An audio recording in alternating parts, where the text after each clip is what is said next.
جائز طریقے سے تو آپ کے لیے لینا جائز ہے. ٹھیک ہے. لیکن اگر آپ کی حیثیت ہے اور آپ اس درجے میں نہیں ہیں کہ جن کے لیے سوال کرنا جائز ہے، تو اب اگر آپ سوال کریں گے تو اب سوال کرنا آپ کے لیے ناجائز اور گناہ ہوگا. ٹھیک ہے. ایک حدیث پاک میں آیا کہ سرکار صلی اللہ تعالی علیہ وسلم نے سے ایک صحابی نے سوال کیا، سرکار صلی اللہ تعالی علیہ وسلم نے اس کو عطا کر دیا. ٹھیک ہے.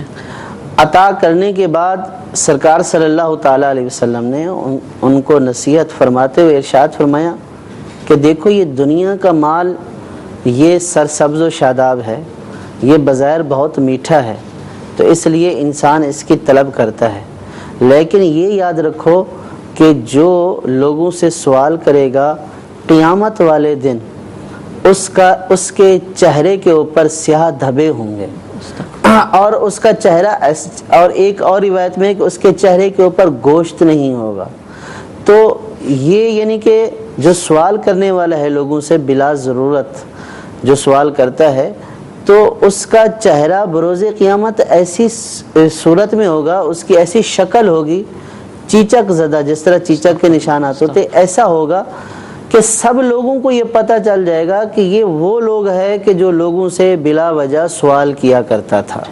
تو مشارعین نے حدیث پاک کی شرح میں یہی فرمایا کہ اس کا خاص چہرہ ہوگا چیچک زدہ، یا اس کے چہرے پر گوشت نہیں ہوگا، جس سے لوگ پہچان لیں گے کہ یہ دنیا میں لوگوں سے بلا ضرورت سوال کیا کرتا تھا. تو ایسے لوگوں کو یہ دیکھنا چاہیے کہ مانگنا تو بہت آسان ہے، اور ایسے لوگوں کے لیے آسان ہے، ورنہ عزت اور غیرت والے شخص کو کتنا برا لگے گا. وہ عزت اور غیرت والے شخص کے لیے تو یہ ڈوب مرنے کا مقام ہوتا ہے کہ وہ کسی سے سوال کرے. اور جو ان چیزوں کی پرواہ نہیں کرتا تو وہ بڑی آسانی سے سوال کر دیتا ہے. لیکن جو مال اس کے بدلے میں حاصل ہو رہا ہے، آخرت میں جو اس کا وبال ہے وہ پھر دنیا میں چونکہ پیش نظر نہیں ہے، تو اس لیے اس کی طرف توجہ نہیں ہے اور مانگتے پھر رہے ہیں. اور پھر احادیث پاک میں یہ بھی آیا کہ جو سوال کرے گا تو وہ اسی طرح سوال ہی کرتا رہے گا، اور جو اللہ تبارک و تعالیٰ سے غنا طلب کرے گا اللہ تعالیٰ اس کو غنی کر دے گا. سرکار صلی اللہ تعالیٰ علیہ وسلم کی یہ فرمان کا مفہوم ہے.